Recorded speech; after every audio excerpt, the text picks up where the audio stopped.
Selanjutnya Al-Baqarah. Kita lanjutkan. Bismillahirrahmanirrahim.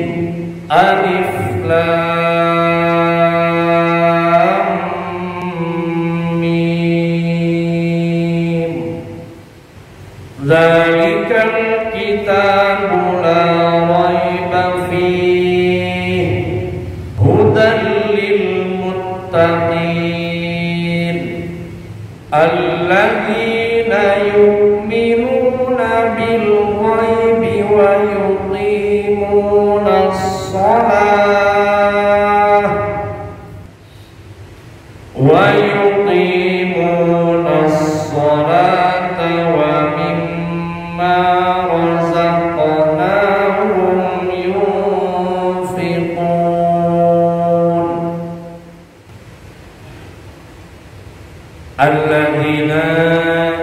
alladzina yu'minuna bil ghaibi wallahu a'lamu bimuradihi. Orang-orang yang takwa itu alladzina ialah orang-orang yu'minuna yang beriman, meyakini bil ghaibi terhadap hal yang gaib, wa yuqimuna dan mereka mendirikan as-sholata sholat, wa mimma dan dari sebagian perkara razaqna yang telah kami berikan rezeki hum kepada mereka yunfiquna mereka menginfakkan. Para jamaah kaum muslimin rahimahumullah,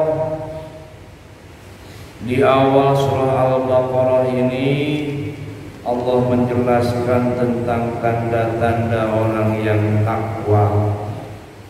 Karena yang takwa itu yang nanti akan diakui sebagai umat Nabi Muhammad sallallahu alaihi wasallam di hari kiamat.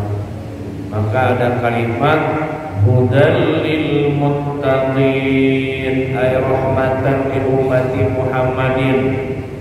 Al-Quran itu adalah rahmat bagi umat Nabi Muhammad. Muttaqin ditafsirkan sebagai umat Nabi Muhammad. Berarti nanti yang akan diakui adalah orang yang takwa. Nah, kalau sudah diakui sebagai umat Nabi Muhammad nanti di hari kiamat, jaminan surga.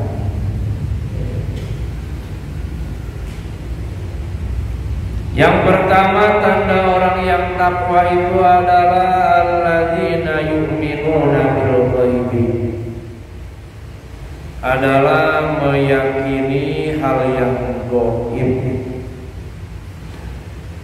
hal yang gak nampak, gak kelihatan, gak tersentuh, tapi yakin itu ada. Karena Allah menciptakan itu bukan hanya hal yang jelas saja syahadat, tapi yang gaib pun Allah ciptakan. Makanya ada kalimat alimul ghaibi wasyahadah. Allah itu maha mengetahui hal yang gaib dan yang jelas, karena semua Allah yang menciptakannya. Apakah hal yang gaib yang harus diyakini sebagai tanda orang yang takwa? Di antaranya minal jannati, surga, wanari, neraka, wasyirati, sirat, jembatan, wal mizani, timbangan, wal ba'tsi, bangkit dari kubur, wal hisabi, dan hisaban. Itu kan gaib, belum kita alami tapi yakin akan ada. Namanya hari akhir, hari kiamat. Kalau kita pernah tahu tentang rukun iman yang kelima adalah iman kepada hari akhir. Nah, itu kapan hari akhir itu? Ya, hari akhir itu adalah minan nafkhati tsaniyati ila ma la yatanaha wa huwal haqqu, dari tiupan yang kedua sangkakala malaikat Israfil alaihi salam. Tiupan yang pertama menghancurkan seluruh alam dunia, guncang idza zulzilatil ardu zilzalaha. Nah, tiupan yang kedua ada kalimat wa nufikha fis suri fa idza hum minal ajdathi ila rabbihim yansilun. Surah apa? Yasin. Nah, itu tiupan yang kedua. Fa idza hum minal ajdathi ila rabbihim yansilun.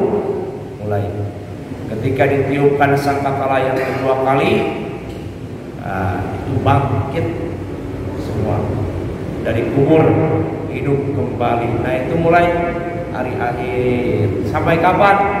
Malayatanaha, sampai waktu yang gak ada ujungnya, selamanya.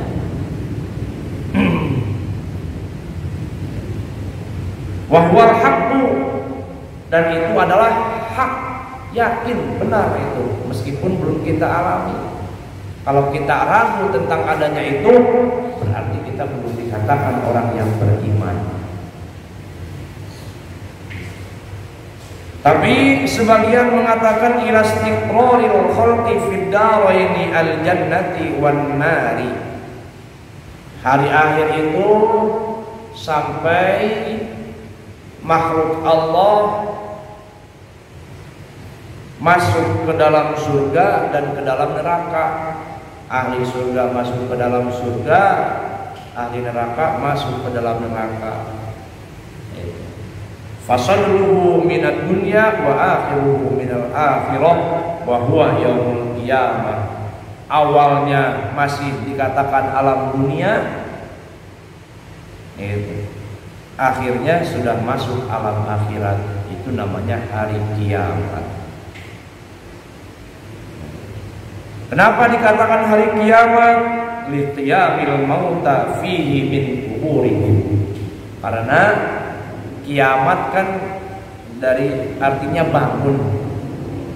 Qama yaqumu qiyaman wa maqaman fa huwa qaimun wa daqa maqumun. Qum la taqum maqamun miqwamun. Kiamat, qoma berdiri bangun, maka kiamat. Kenapa dikatakan kiamat? Liqiyamil mauta, karena di saat itu orang-orang yang mati bangun, bangun lagi, bangkit, makanya kiamat namanya, dari kuburannya masing-masing.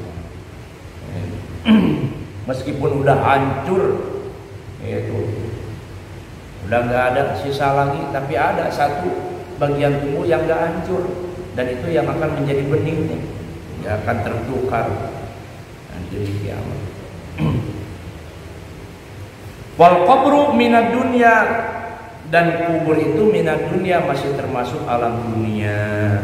Waqila fasilun bainad dunya wal akhirah, dan sebagian keterangan mengatakan kubur itu adalah pemisah antara dunia dan akhirat. Itu pintu, itu pintunya. Kalau sekarang itu bandara, itu masih di darat tapi udah mau terbang. Itu, dan itu kalau nggak ke bandara nggak bisa terbang. Itu kecuali ketiup beliung. Nah, biar. Nah, itu alam kubur. Tapi ada sebagian lagi mengatakan waqila awwaluhu min mautil mayyiti fal qabru minal akhirah. Yang namanya hari kiamat itu adalah dari mulai seseorang menemui ajalnya mati. Ketika seseorang sudah menemui ajalnya mati, berarti sudah bertemu dengan kiamatnya. Berarti nyicil, namanya kiamat sugro, kiamat kecil. Itu. Kenapa begitu? Karena walidha yaquluna man mata qamat kiamatuhu sugro.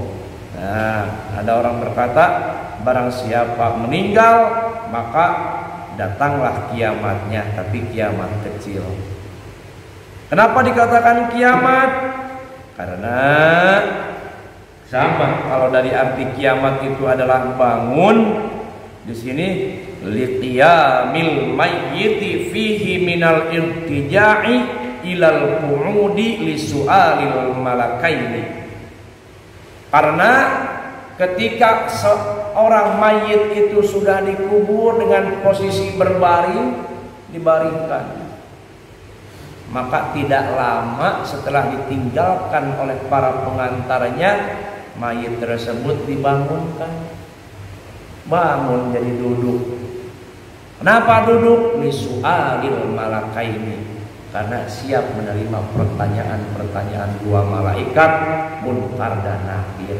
Jadi nanti didudukin, Pak. Oh, berarti liang lahatnya harus agak luas ya. Sekarang kan liang lahat cuma segitu. Kalau kita pikir gimana bisa duduk itu? Waduh. Kenapa harus dipikir? Yang duduk itu bukan jasadnya, tapi ruhnya. Itu kalau jasadnya udah bagian cacing, biarkan itu semua udah.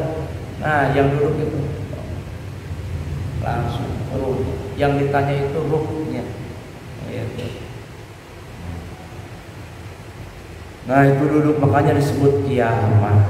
Masya Allah, kita semua tinggal nunggu antrian pasti, Pak. Tahu antriannya keberapa. Wal qabru minan dunya. Nah, itu adalah semua gaib, karena kita belum mengalami. Alladzina yu'minuna bil ghaibi. Orang yang takwa itu yakin dengan hal yang gaib. Di antaranya yaitu adalah hari akhir, hari kiamat. Nah, kemudian berapa lama hari kiamat itu berlangsung, dari mulai kiamat sampai nanti masuk ke dalam surga atau masuk ke dalam neraka. Dijelaskan lagi, wa miqdaruhu bin nisbati ilal kuffari khamsuna alfasanatin. Masya Allah. Hari kiamat itu berlangsung apabila orangnya orang kafir, lamanya 50.000 tahun, Pak. 50.000 tahun. Di dunia pun kita gak nyampe segitu usia, paling 50 tahun. Kemudian 50.000 tahun satu hari di akhirat, itu berbanding berapa ribu tahun di dunia.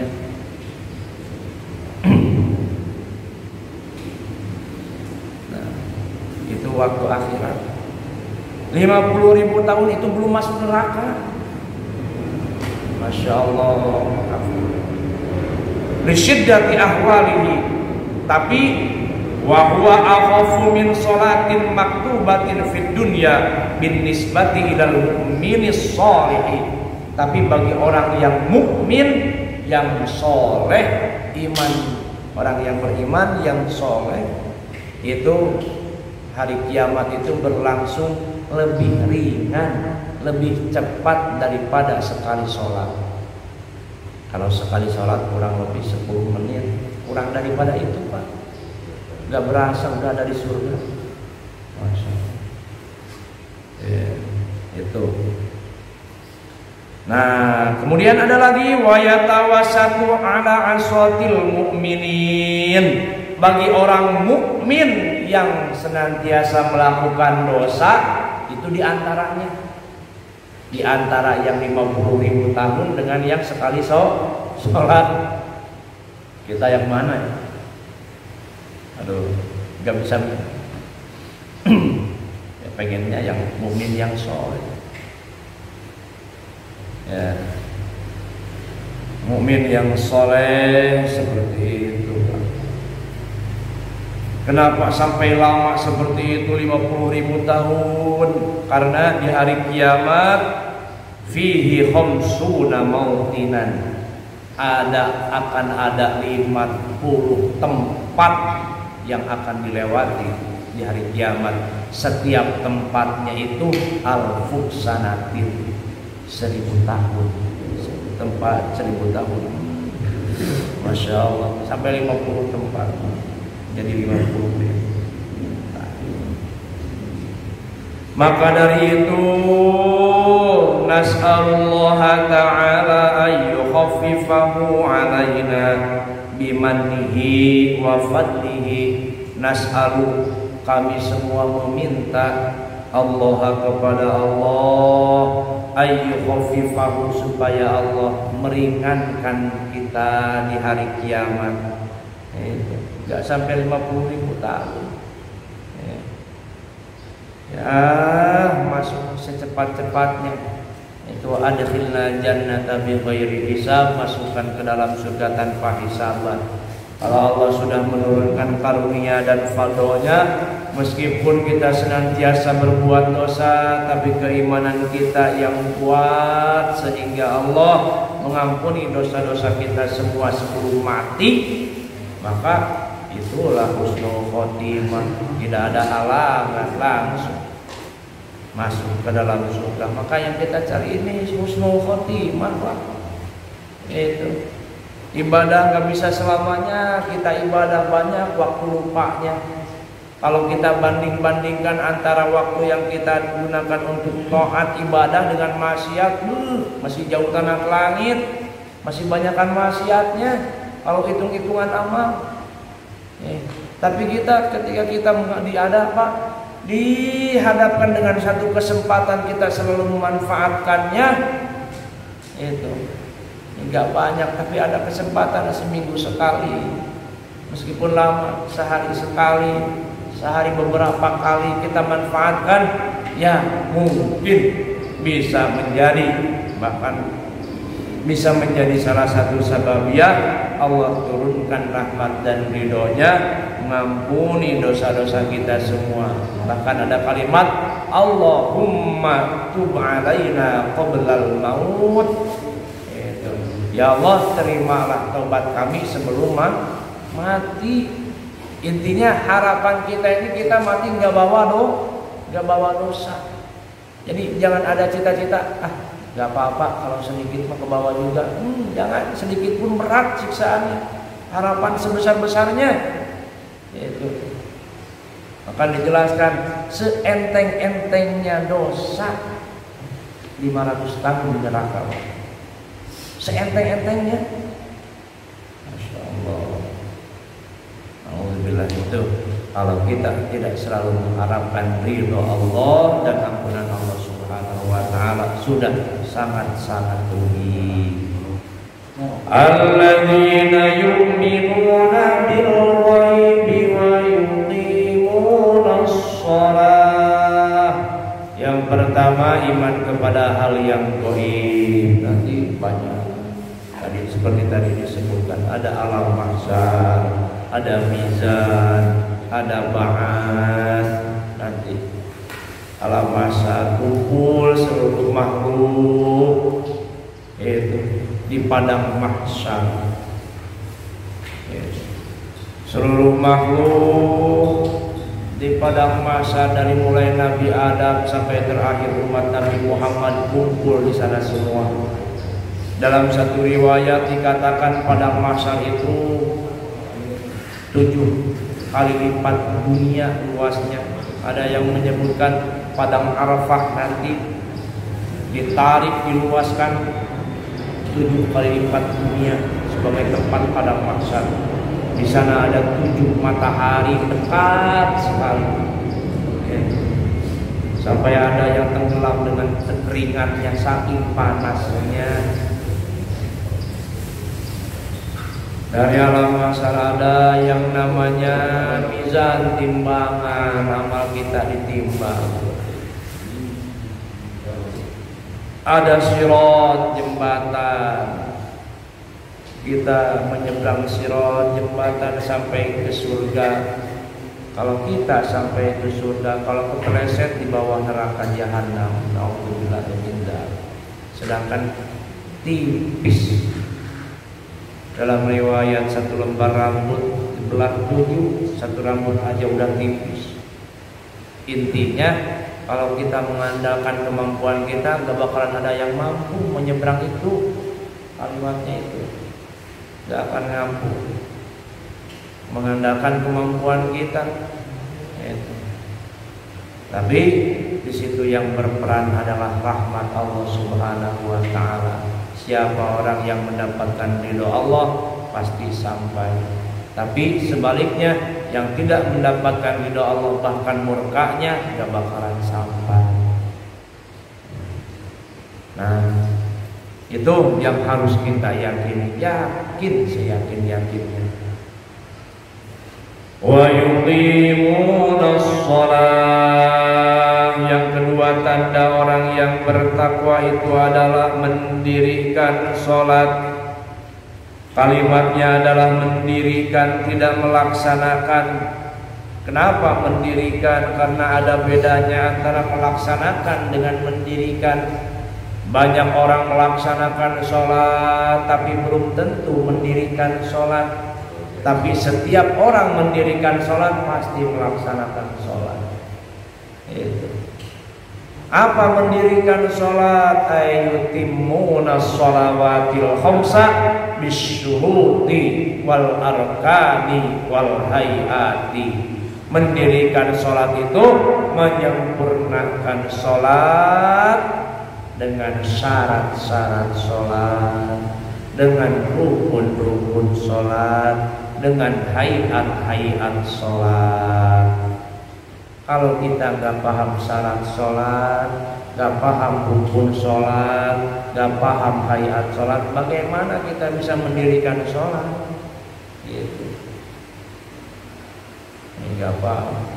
Terus bagaimana kita paham rukun, syarat, dan hayat sholat kalau gak belajar, gak menuntut ilmu? Selama ini kita sholat gak pernah menuntut ilmu, sholat sekedar sholat aja. Itu ada panggilan sholat, rajin ke masjid, rajin berjamaah dia. Tapi ketika ditanya, gak usah sama orang lain, tanya dan sama diri kita sendiri, apakah syarat sholat apa saja? Apa ya? Rukun sholat apa saja? Apa ya? Enggak tahu. Tapi setiap kali sholat, apakah itu sholat, mendirikan sholat? Bukan. Bukan mendirikan sholat, cuma melaksanakan saja.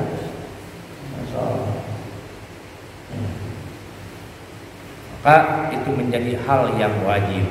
Paham syarat sholat, paham rukun sholat, paham hayat-hayat sholat, itu modal kita bisa mendirikan sholat.